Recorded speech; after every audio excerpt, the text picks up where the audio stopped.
हाँ, बकवास पर आपको खुश आमदीद। अदावत ड्रामे की अगली किस्त में आप देखेंगे कि अजद से पार्टनरशिप टूटने के बाद फहद के पास कोई चारा नहीं रहा कि वो अरीबा को जल्द अज जल्द बर्बाद करके यहाँ से चला जाए। वो अरीबा पर प्रेशर डालता है तो अगर मुझसे शादी करनी है तुम्हें तो रेहान से तलाक लो और मेरे साथ बाहर चलो। अब अरीबा जो फहद को खोना नहीं चाहती और फहद के बार बार कहने के बावजूद भी वो रेहान को कुछ बताने को तैयार नहीं। यहाँ पर फहद खुद ही चाल चलेगा, अरीबा के साथ बाहर आएगा और रेहान को किसी ना किसी तरह इस मॉल में बुला लेगा ताकि वो इन दोनों को एक साथ देख ले।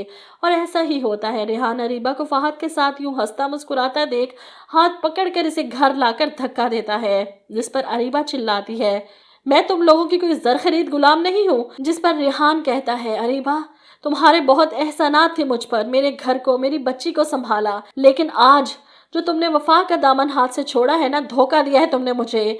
ये सुनकर अरीबा की खाला परेशान हो जाती है, ऐसा क्या हो गया है। इस पर अरीबा चिल्लाती है, आप मुझसे पूछ रही हैं क्या हो गया? एक शादीशुदा आदमी से आपने मेरी शादी करवा दी जबरदस्ती, और अपनी लाडली बेटी के लिए आपने फहद को चुना।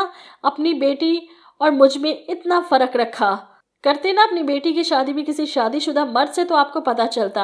यहाँ पर रेहान का गुस्से से बुरा हाल है, वो हाथ उठाने की कोशिश करता है, बकवास बंद करो अपनी।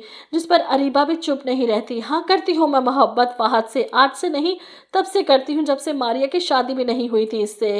ये इंकशाफ जहाँ मारिया के होश उड़ा देता है वहीं रेहान का सब्र जवाब दे जाता है, मैं अपने पूरे होशो हवास में। अरीबा खाबर तुम्हें तलाक। इससे पहले कि वह तलाक का लफ्ज़ मुंह से निकालता इसकी माँ इसके मुंह पर हाथ रख देती हैं, पागल हो गए हो क्या? क्या करने जा रहे थे? वो अरीबा पर चिल्लाती हैं, चली जाओ अंदर यहाँ से, मारिया लेकर जाओ भाभी को अंदर। यहाँ पर अरीबा तो किसी की नहीं सुनना चाहती, वो उल्टा मारिया को धमकाती है कि अपने भाई से कहो मुझे आज़ाद कर दे, वरना ऐसा ना हो कि तलाक का परवाना एक बार फिर से तुम्हारे घर का रुख कर ले।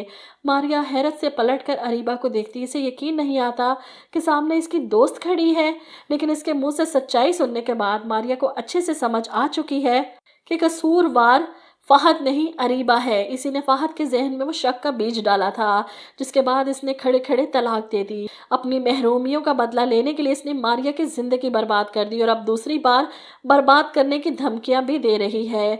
वहीं दूसरी तरफ अंबर को तो मौका मिल चुका है असजद के करीब आने का। वो जानबूझकर देर तक ऑफिस में बैठी काम करती रही क्योंकि असजद भी ऑफिस में ही बैठा था, और अंबर जानबूझकर सबके जाने के बावजूद भी वही रही। असजद ऑफिस से निकलता है तो इसे इतनी रात को यहाँ देखकर परेशान होता है, तुम अभी तक गई नहीं? जिस पर अंबर भी अपनायत जताती है, आप भी तो नहीं गए थे ना। असजद इसे कहता आओ तुम्हें घर छोड़ देता हूँ। घर पर इसकी माँ परेशान थी, कहाँ रह गई थी अंबर? जिस पर अंबर कहती है कि असजद मुझे छोड़कर गए हैं, असजद को इस वक्त मेरी बहुत ज़रूरत है। मुझे लगता है ये जो कुछ भी हो रहा है इसलिए हो रहा है कि मैं और असजद फिर से एक हो सकें, और अगर ऐसा हुआ ना तो कसम से बहुत बुरा दिखाएंगे, क्योंकि मारिया के साथ दूसरी बार ज्यादती कोई बर्दाश्त नहीं कर पाएगा। इसका क्या कसूर है जो इसे सज़ा मिल रही है? और अगर ये ड्रामे की रेटिंग के लिए ऐसा करेंगे, ड्रामे का एंड कि असजद और अंबर की शादी हो जाए और वहीं दूसरी तरफ मारिया और फहद की, तो ये बहुत भोंडा मजाक होगा। आप लोग क्या कहते हैं इस बारे में? कमेंट करके अपनी राय ज़रूर दीजिएगा।